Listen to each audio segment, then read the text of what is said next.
జయ జయ జయ జయ హే మలయాళంలో బ్లాక్ కామెడీగా తెరకెక్కి మంచి విజయం సాధించిన చిత్రం. దానినే తెలుగు ప్రేక్షకుల అభిరుచికి అనుగుణంగా ఓం శాంతి శాంతి శాంతి టైటిల్తో రీమేక్ చేశారు దర్శకుడు ఏఆర్ సజీవ్.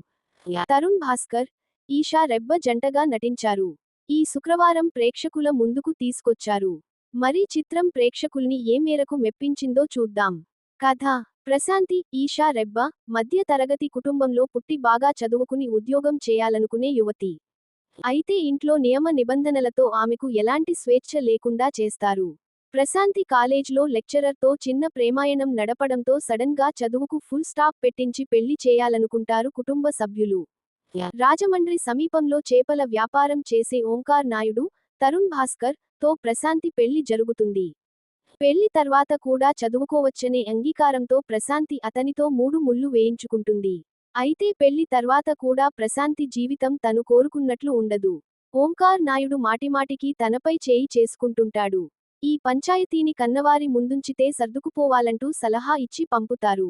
ఇవన్నీ తట్టుకుంటూ సమయం రాగానే ఎదురు తిరిగి భర్తకు బుద్ధి చెబుతుంది. దానికి ఓంకార్ వేసిన ప్లాన్ ఏంటి? వీరి బంధం సుఖంగా సాగిందా లేదా అన్నదే మిగతా కథ. ఓ మధ్య తరగతి అమ్మాయి కోపిష్టి భర్త బారిన పడితే ఎలా ఉంటుందన్న నేపథ్యానికి స్వేచ్ఛ, స్వాతంత్ర్యం, సమానత్వం జోడించి తెరకెక్కించిన చిత్రమిది.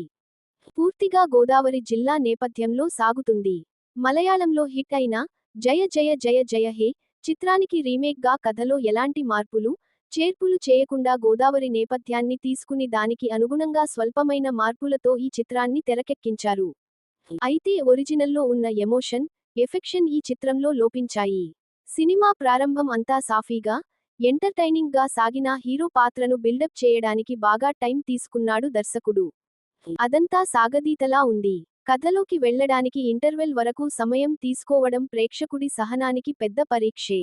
అయితే భార్య భర్తకు బుద్ధి చెప్పే సీన్స్, బ్రహ్మాజీ క్యారెక్టర్ మెప్పిస్తాయి.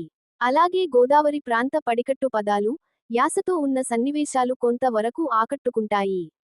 కట్టుబాట్లు, పరువు, ప్రతిష్టల పేరుతో అమ్మాయిల స్వేచ్ఛను హరిస్తున్నామని ఈ సినిమా ద్వారా సందేశాన్ని ఇచ్చారు.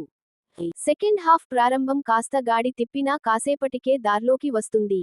కోర్టు రూమ్ సన్నివేశాలు రొటీన్గానే అనిపించినా కొంత ఆలోచింపజేసేలా ఉంటాయి. బ్రహ్మాజీ కామెడీ అలరిస్తుంది. అయితే సినిమా ముగింపును మెచ్చేలా తీయటంలో దర్శకుడు ఫెయిల్ అయ్యాడు. ఒరిజినల్ వెర్షన్తో పోలిస్తే ఇందులో క్లైమాక్స్ తేలిపోయిందనే చెప్పాలి. నటీనటులు, సాంకేతిక నిపుణులు పనితీరు విషయానికి వస్తే ఓంకార్ నాయుడిగా తరుణ్ భాస్కర్ ఫిట్ అయ్యాడు. పాత్రకు తగ్గట్లు తన ఆహార్యాన్ని మలుచుకున్నాడు. గోదావరి యాసతో పాత్రకు న్యాయం చేశాడు. ప్రశాంతి పాత్రకు ఈషా రెబ్బ కరెక్ట్ అనిపించేలా చేసింది. అయితే సినిమాలో ఇద్దరి మధ్య కెమిస్ట్రీ మిస్ అయింది. హీరో పాత్రకు మేనమామగా నటించిన బ్రహ్మాజీ ఫుల్ లెంగ్త్ రోల్లో కనిపించి మెప్పించాడు. చక్కటి వినోదం అందించాడు. హీరోయిన్ మేనమామ పాత్ర కాస్త ఓవర్గా అనిపించినా ఓవరాల్గా ఓకే. సినిమా రీమేక్ అయినా దర్శకుడు ఎక్కువగా లోకల్ టచ్ ఇచ్చాడు. మాటలు, పాటలు పర్వాలేదు. ఎడిటింగ్ అక్కడక్కడ వీక్ అనిపించింది. సినిమాటోగ్రఫీ బావుంది.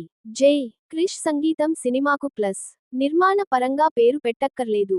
చిన్న సినిమా అయినప్పటికీ క్వాలిటీ విషయంలో నిర్మాత సృజన్ ఎరబోలు ఎక్కడా కాంప్రమైజ్ కాలేదు. అయితే థియేటర్ నుంచి బయటకు వచ్చేటప్పుడు ఫ్రెష్ ఫీల్ మాత్రం కలగదు. కథను నడిపించిన తీరు చూస్తే థియేట్రికల్ గా కన్నా ఓటీటీల్లో ఎక్కువగా ఆదరణ లభించే అవకాశం ఉందనిపిస్తుంది.